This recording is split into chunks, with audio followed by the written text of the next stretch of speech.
नमस्ते। इस वीडियो में आज जानते हैं स्पर्श भाग 2 का पहला अध्याय साखी, इन साखियों की व्याख्या, प्रश्न उत्तर और नई परीक्षा प्रणाली के अनुसार कुछ बहुविकल्पीय प्रश्न यानी कि एमसीक्यूज। चलिए तो शुरू करते हैं पहली साखी के अर्थ के साथ। ऐसी वाणी बोलिए मन का आपा खोए, अपना तल शीतल करे और इनको सुख होए। तो इसमें आप देख सकते हैं कि बोलचाल की भाषा की गई है। तो बाणी, पहला शब्द है बाणी। बाणी का मतलब होता है बोली। आपा यानी अहम या अहंकार या अपना खुद का ईगो। खोई यानी टू लूज समथिंग या त्याग करना, सेक्रीफाइस करना। शीतल यानी शीतल, औरन यानी दूसरों को, होई यानी होना। तो हमारी बात करने की कला ऐसी होने चाहिए कि जिससे सुनने वाला मोहित हो जाए, कि सुनने वाले को सुनकर अच्छा लगे। प्यार से बात करने से अपने मन को शांति तो मिलती ही है, साथ में दूसरों को भी सुख का अनुभव होता है। आज के ज़माने में भी कम्युनिकेशन का बहुत महत्व है। किसी भी क्षेत्र में तरक्की करने के लिए वाक्पटुता यानी कि स्पीकिंग स्किल्स की अहम भूमिका होती है। साखी 2। कस्तूरी कुंडली बसे मृग ढूंढे बन माही, ऐसे घटी घटी राम है दुनिया देखे नाही। कुंडली यानी नाभि यानी नेवल, मृग यानी हिरण, घटी घटी यानी कर्ण। तो कबीर दास जी कहते हैं कि जैसे हिरण की नाभि में ही कस्तूरी होता है, यानी कि उसकी खुशबू वहीं पर है, उसके पास ही है, लेकिन हिरण उससे अनभिज्ञ होकर उसकी सुगंध के कारण कस्तूरी को पूरे जंगल में ढूंढता है। ऐसे में भगवान हर किसी के अंदर वास करते हैं, यानी कि भगवान भी हर कण कण में है, हर व्यक्ति के अंदर है, हर चीज के अंदर है, पर फिर भी हम उन्हें देख नहीं पाते हैं। कबीर का कहना है कि तीर्थ स्थानों में भटक कर भगवान को ढूंढने से अच्छा है कि हम उन्हें अपने भीतर तलाश करें। साखी 3। जब मैं था तब हरि नहीं, अब हरि है मैं नाही, सब अंधियारा मिट गया दीपक देखा माही। मैं, यहाँ पर मैं से मतलब है अहम, ईगो, अहंकार। हरि यानी ईश्वर, परमेश्वर, अंधियारा, अंधकार। तो कबीरदास कहते हैं जब मनुष्य का मैं यानी अहम उस पर हावी होता है तो उसे ईश्वर नहीं मिलते। जब ईश्वर मिल जाते हैं तो मनुष्य का अस्तित्व नगण्य हो जाता है, क्योंकि वह ईश्वर में मिल जाता है। ये सब ऐसे ही होता है जैसे कि दीपक के जलने से सारा अंधेरा दूर हो जाता है। साखी 4। सुखिया सब संसार है, खाए अरु सोवे, दुखिया दास कबीर है, जागे अरु रोवे। तो सुखिया यानी सुखी, अरु यानी अज्ञान रूपी अंधकार, सोवे यानी सोए हुए, दुखिया यानी दुखी, रोवे यानी रो रहे। तो कबीरदास के अनुसार संसार में वे लोग सुखी हैं जो संसार में व्याप्त सुख सुविधाओं को भोग करने में मगन हैं, और दुखी वे हैं जिन्हें ईश्वर से संबंधित भक्ति रूपी ज्ञान की प्राप्ति हो गई है। कुछ लोग अपने अज्ञान के कारण निश्चिंत होकर सांसारिक सुखों में खोए रहते हैं, जीवन के भौतिक सुखों में लीन रहते हैं, इसलिए वे सोए हुए हैं। जो सांसारिक सुखों को व्यर्थ समझते हैं, अपने को ईश्वर के प्रति समर्पित करते हैं और ईश्वर को पाने की आशा में सोते हुए भी जग रहे हैं, वे ही जागते हैं। वे इस संसार को इस बुरी स्थिति से मुक्ति दिलाने के लिए चिंतित रहते हैं, यानी कि रोते रहते हैं। साखी 5। विरह भुवंगम तन बसे, मंत्र न लागे कोई, राम वियोगी ना जीवे, जीवे तो बोरा होई। यहाँ बोरा शब्द का अर्थ है पागल, और भुवंगम यानी भुजंग यानी सांप। विरह वियोग यानी बिछड़ने को कहते हैं। तो जब भी किसी भी व्यक्ति के हृदय में ईश्वर के प्रति प्रेम रूपी विरह का सर्प बस जाता है, यानी कि किसी के भी मन में ईश्वर का जो प्रेम है उसका विरह हो जाता है, सेपरेशन है, यानी कि उसे लगता है ईश्वर मुझे नहीं मिले हैं। और ये सांप जब उनके मन में बस जाता है तो उस पर कोई दवा या मंत्र असर नहीं करता है। यानी भगवान से बिछड़ने के गम में कोई भी जीव सामान्य नहीं रहता है, उसकी जिंदगी पागलों के जैसी हो जाती है, उसे कोई भी बात प्रभावित नहीं कर पाती है। और इसका एक ही समाधान है, ईश्वर की प्राप्ति। साखी 6। निंदक नीड़ा राखिए, आंगणी कुटी बंधाई, बिन साबन पानी माही, निर्मल करे सुभाई। निंदक यानी निंदा करने वाला, नेड़ा यानी पास, निकट, आंगनी यानी आंगन, सुभाई यानी स्वभाव। तो कबीरदास जी कहते हैं कि जो आपका आलोचक हो, जो आपका निंदक हो, हमें उससे मुंह नहीं मोड़ना चाहिए, उसे हमें अपने पास रखना चाहिए। और अगर हो सके तो उसके लिए घर के आंगन में ही एक कुटिया बना देनी चाहिए, झोपड़ी बनवा देनी चाहिए, क्योंकि वो पास रहकर आपकी आलोचना करेगा। और जो आपकी आलोचना करता है वो बिना पानी और बिना साबुन के ही आपके दुर्गुणों को दूर कर देता है, और हमारी स्वभावगत बुराइयां दूर हो जाती हैं। साखी 7। पोथी पढ़ी पढ़ी जग मुआ, पंडित भया न कोई, एके अशिर पीव का, पढ़े सुपंडित होई। पोथी यानी पुस्तकें, और पंडित से यहाँ अर्थात मतलब है नॉलेजेबल पर्सन से, जिसको बहुत ज्ञान हो। तो मोटी मोटी किताबें पढ़ने से कोई पंडित नहीं बन पाता है। अर्थात पंडित वो है जो दूसरों को ज्ञान दे सके, और केवल किताबें पढ़ने से व्यवहारिक ज्ञान नहीं आता है। इसके बजाय अगर किसी ने प्रेम का यानी कि ईश्वर भक्ति का एक अक्षर भी पढ़ लिया तो वो बड़ा ज्ञानी बन जाता है। अर्थात ईश्वर ही एकमात्र सत्य है और उसे जानने वाला ही ज्ञानी है। साखी 8। हम घर जाल्या आपना, लिया मुरादा हाथी, अब घर जाल्यो तास का, जे चले हमारे साथी। जाल्या यानी जलाना, आपना अपना, मुरादा यानी जलती हुई लकड़ी या मशाल, और जालो यानी जलाऊं, तास यानी उसका। तो वो कबीरदास जी कहते हैं कि मैंने सबसे पहले अपना घर जला दिया है, और एक जलती हुई लकड़ी यानी कि एक मशाल अपने हाथ में ले ली है। इससे जो मेरे साथ चलना चाहेगा मैं उसके भी घर जला दूंगा। तो ये तो इसका शाब्दिक अर्थ है। इसका एक्चुअल अर्थ यह है कि सबसे पहले हमें अपने अंदर की बुराइयों को जलाकर नष्ट कर देना है, फिर ज्ञान रूपी मशाल से अपने साथियों की बुराइयों को भी जला देना है। लोगों में यदि प्रेम और भाईचारे का संदेश फूकना हो तो उसके लिए आपको पहले अपने मोह माया और सांसारिक बंधन त्यागने होंगे। इसके प्रश्न उत्तर हैं। पहला प्रश्न, क भाग। मीठी वाणी बोलने से औरों को सुख और अपने तन को शीतलता कैसे प्राप्त होती है?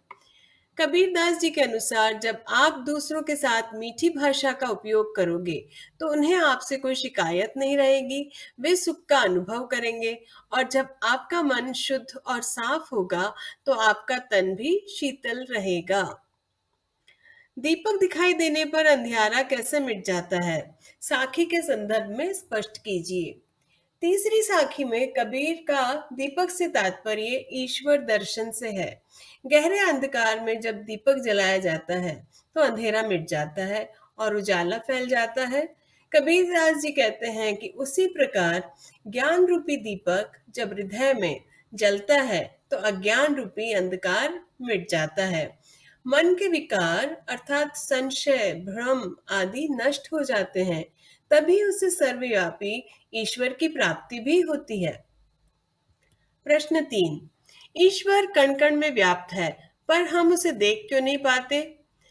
कबीरदास जी दूसरी साखी में स्पष्ट करते हैं कि ईश्वर सब ओर व्याप्त है, वह निराकार है। हमारा मन अज्ञानता, अहंकार, विलासिताओं में डूबा है, इसलिए हम उसे नहीं देख पाते हैं। हम उसे मंदिर, मस्जिद, गुरुद्वारा सब जगह ढूंढने की कोशिश करते हैं, लेकिन जब हमारी अज्ञानता समाप्त होती है, हम अंतरात्मा का दीपक जलाते हैं, तो हम अपने अंदर ही समाया ईश्वर देख पाते हैं। प्रश्न 4। संसार में सुखी व्यक्ति कौन है और दुखी कौन? यहाँ सोना और जागना किसके प्रतीक है? इसका प्रयोग यहाँ क्यों किया गया है, स्पष्ट कीजिए। कबीरदास के अनुसार संसार में वे लोग सुखी हैं जो संसार में व्याप्त सुख सुविधाओं का भोग करते हैं, और दुखी वे हैं जिन्हें ज्ञान की प्राप्ति हो गई है। सोना अज्ञानता का प्रतीक है और जागना ज्ञान का प्रतीक है। यहाँ पर सोने का मतलब है ईश्वर के अस्तित्व से अनभिज्ञ रहना। ठीक इसके उलट जागने का मतलब है अपनी मन की आंखों को खोलकर ईश्वर की आराधना करना। वे संसार की दुर्दशा को दूर करने के लिए चिंतित रहते हैं, सोते नहीं हैं, अर्थात जागृत अवस्था में ही रहते हैं। प्रश्न 5। अपने स्वभाव को निर्मल रखने के लिए कबीर ने क्या उपाय सुझाया है? कबीर का कहना है कि हम अपने स्वभाव को निर्मल, निष्कपट और सरल बनाए रखना चाहते हैं, तो हमें अपने आसपास निंदक रखने चाहिए ताकि वे हमारी त्रुटियों को बता सकें। निंदक हमारे सबसे अच्छे हितैषी होते हैं। उनके द्वारा बताई गई त्रुटियों को दूर करके हम अपने स्वभाव को निर्मल बना सकते हैं। एके अशिर पीव का पढ़े सुपंडित होई, इस पंक्ति के द्वारा कवि क्या कहना चाहते हैं? इन पंक्तियों द्वारा कवि ने प्रेम के महत्व को बताया है। ईश्वर को पाने के लिए एक अक्षर प्रेम का अर्थात ईश्वर को पढ़ लेना ही पर्याप्त है। बड़े बड़े पोथे या ग्रंथ पढ़कर भी हर कोई पंडित नहीं बन जाता। केवल परमात्मा का नाम स्मरण करने से ही सच्चा ज्ञानी बना जा सकता है। अर्थात ईश्वर को पाने के लिए सांसारिक लोभ या माया को छोड़ना पड़ता है। प्रश्न 7। कबीर की उद्धृत साखियों की भाषा की विशेषता स्पष्ट कीजिए। कबीर ने अपनी साखियां सदुक्कड़ी भाषा में लिखी है। इनकी भाषा मिली जुली है। इनकी साखियां संदेश देने वाली होती हैं। वे जैसा बोलते थे वैसा ही लिखा करते थे। लोक भाषा का भी प्रयोग हुआ है, जैसे खाए, नेक, मुवा, जाल्या, आंगणी आदि। भाषा में लयबद्धता, उपदेशात्मकता, प्रवाह, सहजता, सरलता शैली है। निम्नलिखित का भाव स्पष्ट कीजिए। विरह भुवंगम तन बसे, मंत्र न लागे कोई। इस कविता का भाव है कि जिस व्यक्ति के हृदय में ईश्वर के प्रति प्रेम रूपी विरह का सर्प बस जाता है, उस पर कोई मंत्र असर नहीं करता है। अर्थात भगवान के विरह में कोई भी जीव सामान्य नहीं रहता है, उस पर किसी बात का असर नहीं होता है। प्रश्न 2। भाव स्पष्ट कीजिए। कस्तूरी कुंडली बसे, मृग ढूंढे बन माही। तो कवि कहते हैं, जिस प्रकार हिरण अपनी नाभि से आती सुगंध पर मोहित रहता है, परंतु वह यह नहीं जानता कि ये सुगंध उसकी नाभि से ही आ रही है, वह उसे इधर उधर ढूंढता रहता है। उसी प्रकार मनुष्य भी अज्ञानतावश वास्तविकता को नहीं जानता कि ईश्वर उसी में निवास करता है, और उसे प्राप्त करने के लिए धार्मिक स्थलों, अनुष्ठानों में ढूंढता रहता है। जब मैं था तब हरि नहीं, अब हरि है मैं नहीं। कबीर जी कहते हैं कि इस हृदय में मैं अर्थात जब मेरा अहंकार था, तब इसमें परमेश्वर का वास नहीं था, परंतु अब हृदय में अहंकार नहीं है तो इसमें प्रभु का वास है। अर्थात अहंकार और ईश्वर का साथ साथ रहना नामुमकिन है। ये भावना दूर होते ही वह ईश्वर को पा लेता है। प्रश्न 4। पोथी पढ़ी पढ़ी जब मुआ, पंडित भया न कोई। तो कवि के अनुसार बड़े ग्रंथ शास्त्र पढ़ने भर से कोई ज्ञानी नहीं होता, उसे ईश्वर की प्राप्ति नहीं कर पाता है। प्रेम से ईश्वर का स्मरण करने से ही उसे प्राप्त किया जा सकता है। प्रेम में बहुत शक्ति होती है। पाठ में आए निम्नलिखित शब्दों के प्रचलित रूप उदाहरण के अनुसार लिखिए।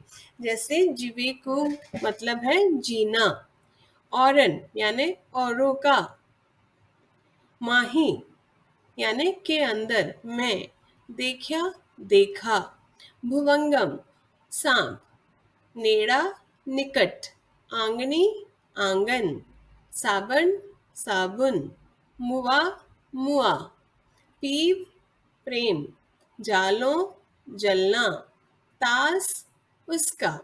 नई परीक्षा प्रणाली के अनुसार इस पाठ पर आधारित कुछ बहुविकल्पीय प्रश्न यानी एमसीक्यूज करते हैं। जब मैं था तब हरी नहीं से कवि का क्या आशय है? तो इसका सही उत्तर है, जब मेरे मन में अहंकार था तब मुझे हरि के दर्शन नहीं हुए।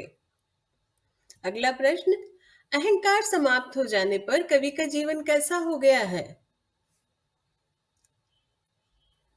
तो अहंकार समाप्त हो जाने पर कवि का जीवन, उन्हें ईश्वर की सर्वव्यापकता का ज्ञान हो गया है और उन्हें हरि की प्राप्ति हो गई है। कवि ने यहाँ किस दीपक की बात की है? आत्मज्ञान रूपी दीपक। सारा संसार कवि की दृष्टि में सुखी क्यों है?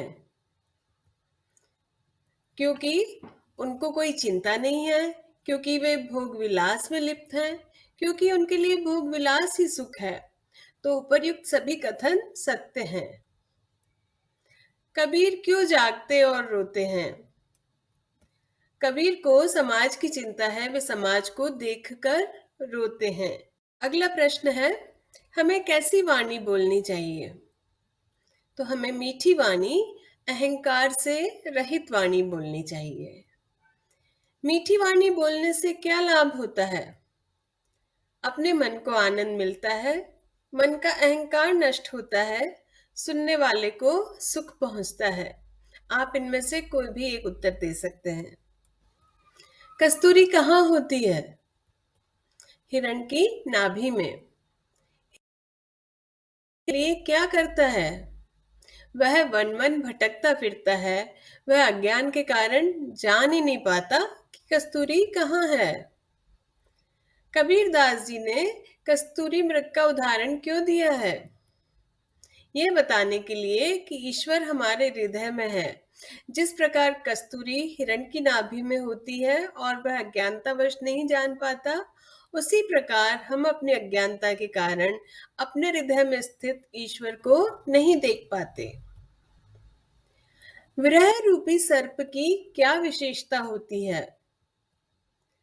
विरह रूपी सर्प प्राणघातक होता है, उसके डसने पर कोई इलाज संभव नहीं होता, मंत्रोच्चार का भी कोई असर नहीं होता है। प्रभु के विरह में पीड़ित राम वियोगी की कैसी स्थिति हो जाती है? वह पागलों जैसी स्थिति में चला जाता है। राम वियोगी राम के बिना जीवित नहीं रह सकता। विरह रूपी सर्प उसे अंदर ही अंदर खा जाता है। कबीर ने निंदक को अपने निकट रखने की सलाह क्यों दी? निंदक हमेशा हमारे स्वभाव को निर्मल बना देता है। निंदा के भय से हम कोई ऐसा कार्य नहीं करते जिसके कारण हमें नीचा देखना पड़े।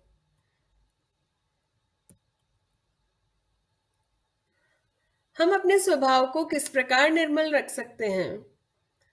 निंदक को अपने पास रखकर, निंदा करने वालों की बातों पर ध्यान देकर हम अपने स्वभाव को निर्मल रख सकते हैं। जो व्यक्ति अपनी निंदा नहीं सुनना चाहते, उन्हें क्या हानि उठानी पड़ती है? उनको जीवन में अपमानित होना पड़ता है, समाज में उनके विरोधी पैदा हो जाते हैं।